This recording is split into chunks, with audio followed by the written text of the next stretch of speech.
Bismillahirrahmanirrahim. Assalamualaikum warahmatullahi wabarakatuh. Perkenalkan, nama saya Ahmad Ramdhani, NPM 2110110058. Saya dari kelas reguler 1, klaster 2, semester 3 di Universitas Pembangunan Pancabudi. Pada mata kuliah Tafsir Tarbawi, dosen pengampu yaitu Bapak Hadi Saputra Panggabean, SPDI MPD. Bagaimana dalam hal ini ditugaskan untuk mengerjakan ujian tengah semester mata kuliah Tafsir Tarbawi, di mana dalam hal ini saya akan menjelaskan tentang definisi Tafsir Tarbawi dan metode pendidikan dalam Al-Quran dan pendidik yang terbaik sesuai dengan Al-Quran dan As-Sunnah. Saya akan menjelaskan yang pertama, yaitu definisi Tafsir Tarbawi. Kata tafsir diambil dari bahasa Arab, yaitu fassara yufassiru tafsiran, yang berarti, yang memiliki arti menafsirkan, menjelaskan, menerangkan sesuatu abstrak yang tersirat, yang tidak bisa dipahami secara langsung. Tarbawi dari bahasa Arab, yaitu Rabba yurabbi, yang artinya mendidik, memelihara, sehingga Tafsir Tarbawi diartikan yaitu sesuatu untuk menafsirkan atau menjelaskan sesuatu yang abstrak, yang tersirat dari ayat-ayat Al-Quran, yaitu lebih terfokus kepada ayat-ayat yang menjelaskan tentang pendidikan. Dan selanjutnya saya akan menjelaskan yaitu metode pendidikan dalam Al-Quran. Metode merupakan hal yang sangat penting dalam proses belajar mengajar. Apabila dalam proses pendidikan tidak menggunakan metode yang tepat, maka harapan tercapainya tujuan pendidikan akan sulit untuk diraih. Dalam Al-Quran dan beberapa hadis juga menganjurkan untuk menggunakan metode dalam proses pembelajaran. Metode pembelajaran yang termuat dalam Al-Quran pun memiliki banyak macam. Di antaranya yang pertama, yaitu metode pembelajaran dalam surah An-Nahl ayat 125. Dari surah An-Nahl ini ada 3 tercantum metode pembelajaran. Di antaranya metode hikmah, metode nasihat, dan metode diskusi. Dan yang kedua, yaitu metode teladan atau metode meniru. Sebagaimana firman Allah dalam surah Al-Ahzab ayat 21. A'udzu billahi minasyaitonir rajim. Bismillahirrahmanirrahim. Laqad kana lakum fi Rasulillahi aswatu hasanah liman kana yarjullaha wal yawmal akhirah wa zakkarallaha katsira. Yang artinya, sesungguhnya telah ada pada diri Rasulullah itu suri teladan yang baik bagimu, yaitu bagi orang yang mengharap rahmat Allah dan kedatangan hari kiamat, dan dia banyak menyebut Allah.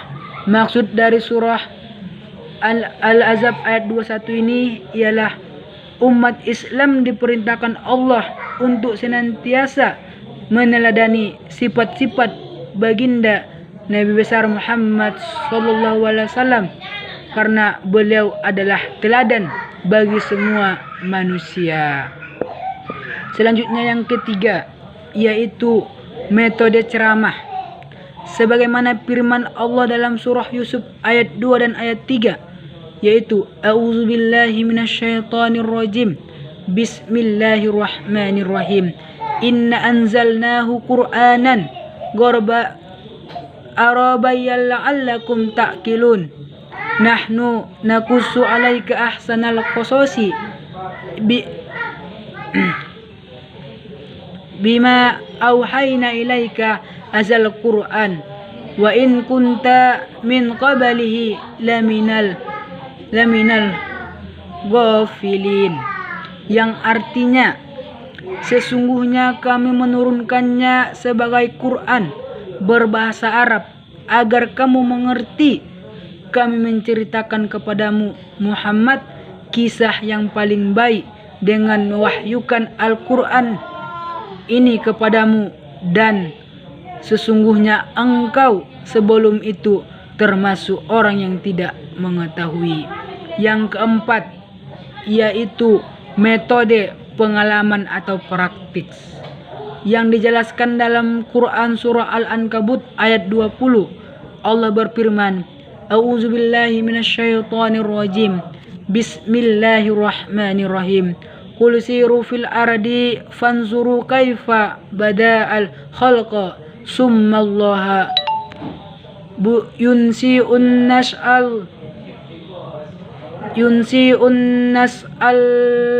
al-akhirah innallaha ala kulli syai'in qadir, yang artinya katakanlah, berjalanlah di muka bumi, maka perhatikanlah bagaimana Allah menciptakan manusia dari permulaannya, kemudian Allah menjadikannya sekali lagi. Sesungguhnya Allah Maha Kuasa atas segala sesuatu. Dan selanjutnya saya akan menjelaskan yaitu tentang pendidik yang terbaik sesuai dalam Al-Quran dan As-Sunnah. Dalam Islam, pola pendidik anak sesuai sunnah pada dasarnya adalah dengan meneladani perilaku Nabi Muhammad sallallahu alaihi wasallam dalam membina keluarga. Hal ini dikarenakan segala perbuatan dan sikap Nabi Muhammad sallallahu alaihi wasallam merupakan manifestasi dari yang terkandung dalam kitab suci Al-Quran.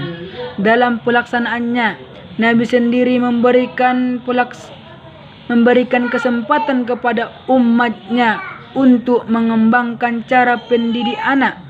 Tentu saja selama cara tersebut tidak bertentangan dengan prinsip pendidikan yang dilakukan oleh Nabi.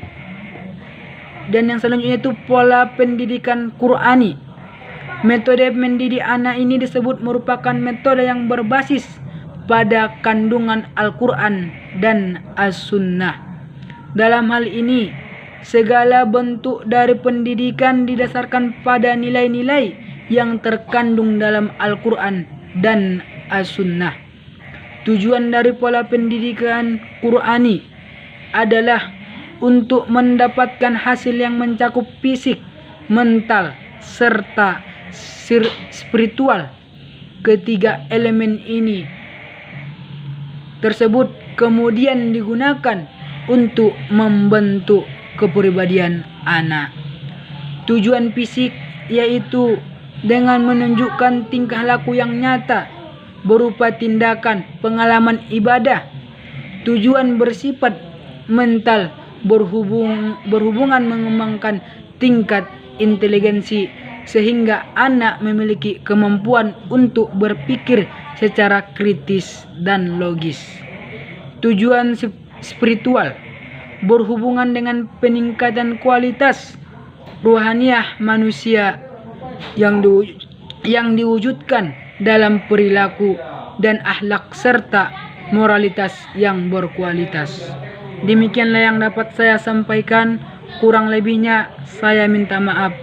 Saya sudahi dengan salam. Assalamualaikum warahmatullahi wabarakatuh.